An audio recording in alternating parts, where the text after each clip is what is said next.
नमस्कार, मैं रवि प्रकाश, समय 7 न्यूज़ में तमाम दर्शकों का बहुत बहुत स्वागत है। आपको बता दें इस समय हमारी मौजूदगी लाइन पार टूंडला क्षेत्र में है और आपको बता दें यहाँ पर राम किशन नगली में एक भव्य मूर्ति है बाबा साहब की। और आपको बता दें कि हाल ही में उपचुनाव हुआ है मैनपुरी करेल का, जिसमें मंजीत सिंह नोटियाल विशेष तौर पर वहाँ पहुँचे। आपको बता दें किस तरीके की घटना और बहुत दुर्भाग्यपूर्ण घटना, एक दलित युवती के साथ किस तरीके का जो मंजर वहाँ पर देखा गया, उस मंजर को देखते हुए हमारे भीम आर्मी के जो चीफ हैं नोटियाल साहब, मंजीत सिंह नोटियाल जी, उनसे बातचीत करते हैं किस तरीके का मामला रहा। तो सर आपका बहुत बहुत स्वागत। और हमेशा की तरह देखा जाता है आप दलितों की आवाज़ को बहुत ऊंचा तक ले जाते हैं। और जैसा कि आपको बता दें कि इस समय वर्तमान सरकार महिलाओं के लिए काफ़ी बिल भी ला रही है और मतलब क्राइम को भी कंट्रोल करने की कोशिश कर रही है, लेकिन ऐसा नहीं हो पा रहा है।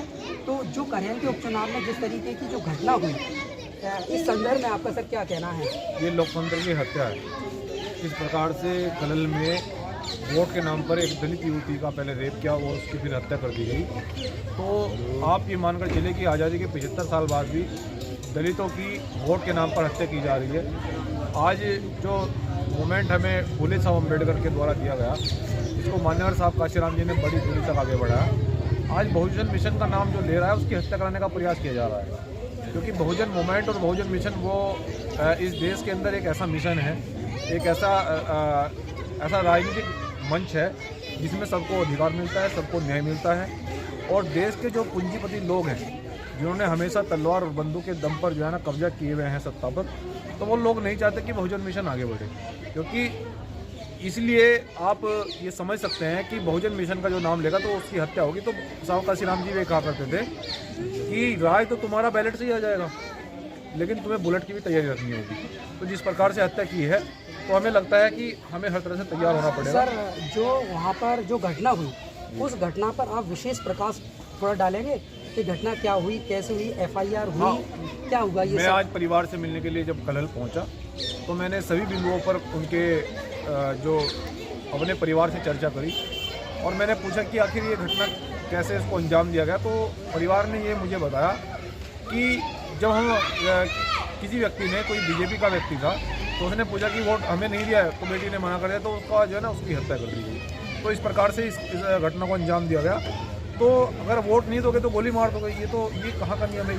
सर कौन से सर जैसे उन्होंने ये कहा कि मतलब बीजेपी को वोट देना है और दूसरी पार्टी कह रही है कि आपको बीजेपी को वोट नहीं देना, तो क्या सर डाइंग डिक्लेरेशन में इस तरीके की पुष्टि हुई है? हाँ बिल्कुल हुई है, उनके द्वारा पुष्टि हुई है। लड़की की बॉडी पर जो पोस्टमार्टम में चोट पाई गई है और जो पीड़ित परिवार ने बताया है सब चीज़ों को कि हाँ वोट के नाम पर ही उसकी हत्या हुई है, तो इस चीज़ की पुष्टि हुई है। लेकिन हम ये चाहते हैं कि अगर इस देश के अंदर अगर वोट के नाम पर हत्या होगी तो फिर मुझे लगता है कि वोट की कीमत ही नहीं बची। सर कितने लोगों के खिलाफ नामजद FIR हुई? उसमें अभी तक 2 लोग अरेस्ट किए गए हैं और बाकी आज हमारे जिले के अधिकारियों से वार्ता हुई है फ़ोन के माध्यम से, तो उन्होंने कहा है कि हम इसमें गंभीरता से जांच कर रहे हैं, इसमें जो भी दोषी होगा उसके उनके खिलाफ परिवार को प्रोटेक्शन के तौर पर या मुआवजे के तौर पर या नौकरी के तौर पर क्या कुछ ऐसा कुछ? सभी मुद्दों पर चर्चा हुई है। तो उस परिवार को जो वहाँ की जो SP हैं उन्होंने ये बोला है कि हम बहुत जल्दी इसमें सब चीज़ों को बनाया जा रहा है। SC/ST आयोग में रिपोर्ट भेज दी गई है, जो मुआवजा मिलना होता है, जो प्रोसीजर होता है SC/ST आयोग का, तो सब चीज़ों को पूरा किया जा रहा है। लेकिन अब तक वो पूरा हो जाना चाहिए था, नहीं हो पाया है।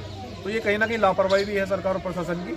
तो लेकिन आप ये मानकर चलिए, तो अगर उस परिवार को न्याय नहीं मिलता है तो मजबूरन फिर हमें मैनपुरी में बैठना भी पड़ सकता है। सर अंतिम सवाल मेरा ये है कि उत्तर प्रदेश के 75 जिलों में दलितों की जो स्थिति है, विशेष तौर पर महिलाओं की, जो अति पिछड़े दलित हैं, वहाँ पर इस तरीके की कितनी ऐसी घटनाएं, कितने % हैं इस सरकार में, और आपका क्या आगे का मिशन है, किस तरीके से इस मिशन को? भीम आर्मी का जन्म ही इसलिए हुआ है इस देश के अंदर अत्याचार और उत्पीड़न खत्म करने के लिए। हम लोग ये चाहते हैं कि देश के अंदर किसी भी व्यक्ति का उत्पीड़न न हो, अन्याय न हो किसी के ऊपर, और जाति देखकर किसी को न सताया जाए, तो हम उसके लिए लड़ रहे हैं। लेकिन जहाँ तक विशेषकर हमारे दलित और पिछड़े अल्पसंख्यक आदिवासी वर्ग की बात है, तो हम उसको ये कहना चाहते हैं कि देखिए, जो लोग आवाज़ नहीं उठाते वो लाशें उठाते हैं, और आज हमारे लोग लाशें उठा रहे हैं। तो मैं अपने देश के बहुजन समाज से भी, खासकर युवाओं से अपील करना चाहता हूँ कि हमें अब अपने अधिकारों के लिए सचेत होना पड़ेगा। और जो लोग बहुजन मिशन में सेंधमारी कर रहे हैं, जो लोग बहुजन मिशन को डाका डाल रहे हैं, दूसरी पार्टी के लोग और दूसरे संगठनों के लोग जो आज हमें ये बता रहे हैं कि हम संविधान को बचाएंगे, जो लोग कभी संविधान खत्म करने की बात करते थे, आज वो संविधान बचाने वाले हो रहे हैं, जिन लोगों ने आरक्षण की बिल फाड़े आज वो आरक्षण देने वाले हो रहे हैं। तो ऐसे लोगों से हमें सावधान रहना होगा। देश की को समझना पड़ेगा कि हम आखिर कर क्या रहे हैं। सर, पार्टी पक्ष में समाजवादी पार्टी या भारतीय जनता पार्टी जिन पर आरोप लगे हैं, तो उस प्रतिपक्ष में सर उनके क्या कोई विशेष मतलब कोई बयान है या उस लड़की के प्रति कोई संवेदनाएं हैं? हाँ बिल्कुल, हमारी गहरी संवेदना है उस परिवार के साथ में। नहीं, समाजवादी पार्टी जैसा कि उनका आरोप लग रहा है, जैसे उनका आरोप लग रहा है कि वो बीजेपी को वोट दे रहे, तो क्या इन दोनों पार्टियों ने कोई अपना जवाब दाखिल किया है? आप ये जानते हैं कि जब भी किसी दलित की हत्या होती है कि कोई पार्टी नहीं बोलती है।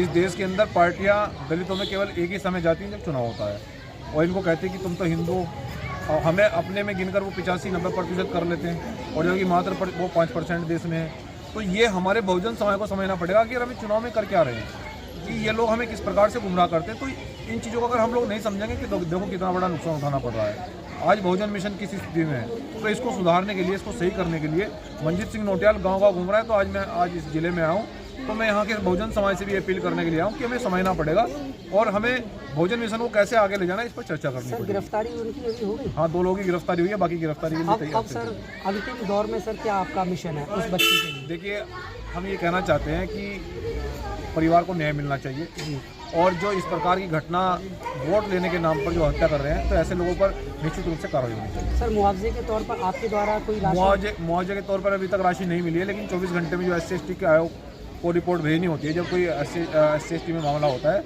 लेकिन आज 24 घंटे ज़्यादा हो गए हैं, तो कहीं ना कहीं शासन प्रशासन की लापरवाही है। लगभग कितना निर्धारित कर रहे हैं? देखिए, मुआवजा जो है एक तो 8 लाख रुपए मिलना होता है जी, और उसके बाद में बहुत सारा प्रोसीजर होता है स्टेप बाय स्टेप, लेकिन एक भी स्टेप पूरा नहीं हुआ है। तो मुझे लग रहा है कि शासन प्रशासन की भी कहीं ना कहीं कमी है, लेकिन हम वो कल मैंने एक अपना प्रतिनिधि मंडल बनाकर हम लोग कल भेजेंगे जिले के अधिकारियों से बात करने के लिए। तो अगर न्याय नहीं मिलता तो फिर आंदोलन के लिए हम वहीं बैठेंगे। मैं बहुत बहुत धन्यवाद। देखिए, ये मंजीत सिंह नौटियाल है, भीम आर्मी के अध्यक्ष, और इन्होंने उपचुनाव के करहल में एक युवती के साथ जिस तरीके की घटना हुई, उस घटना पर मौके पर वहाँ पहुँचे हैं और वहाँ सांत्वना दी है, संवेदनाएं प्रकट की हैं। तो ऐसे ही दलित समाज के नेता आगे बढ़ते रहे और कमज़ोर लोगों को न्याय दिलाने का कार्य करते रहे। बहुत बहुत धन्यवाद।